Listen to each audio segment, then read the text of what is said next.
இது சீரியஸ் ஆன உடனே பிரதமரே டைரக்டா வந்துட்டாரு. ம்.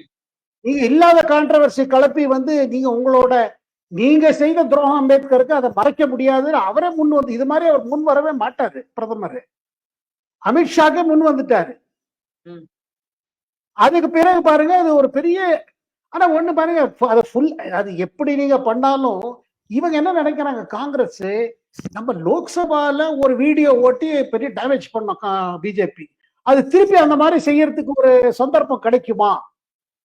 ஏன்னா இன்னைக்கு தேதியில பாத்தீங்கன்னா அதிகமாக தலித் எம்பிகள் உள்ள கட்சி பிஜேபி, அதிகமாக பழங்குடியில் இருக்கிற கட்சி பிஜேபி, அதிகமாக ஓபிசி எம்பிஸ் இருக்கிற கட்சி பிஜேபி, எம்எல்ஏஸ் அப்படிதான்.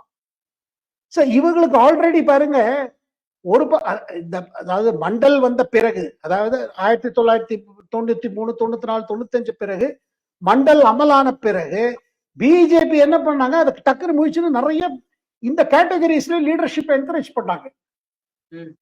அதுல பாருங்க, அதாவது அவங்கள எம்எல்ஏ ஆக்குவது, அமைச்சராக்குவது, கட்சி நிர்வாகத்தில் அவங்களுக்கு இடம் கொடுப்பது, இதெல்லாம் ஒரு சிஸ்டமேட்டிக்கா நடந்திருக்கு. அதனால இவங்க என்ன நினைக்கிறாங்க, காங்கிரஸ் கட்சி வந்து இதை பெருசு பண்ணி திருப்பி டேமேஜ் பண்ணலாம். அப்புறம் அமித்ஷாவை அடிச்சா நீங்க மோடி அடிச்சா மாதிரி ஆகும். ஏன்னா அமித்ஷா மோடிக்கு வேண்டுபட்டவர். இதுல நடந்துட்டு இருக்கு. பட் எனக்கு என்னவோ இது ஜாஸ்தி தொடர்றது காரணம் என்னன்னா, அவர் அந்த நோக்கத்துல சொல்றேன் பாருங்க, அது அவர் இன்டென்ஷன், வார்த்தைகள் தவறி இருக்கு. மேபி கடவுள் சொல்ல வேற ஏதாவது சொல்லிருக்கலாம். நீங்க அதாவது நம்ம சாதாரண பேசுவாங்கல்ல, இப்ப நீங்க சும்மா உன் காதலி பேர் எடுக்கிறது, கடவுள் பேர் எடுத்தா உனக்காவது நல்லதா இருக்கும், அந்த மாதிரி பேச்சு இது. பட் அது வந்து பொலிட்டிக்கலா சென்சிட்டிவ் இது.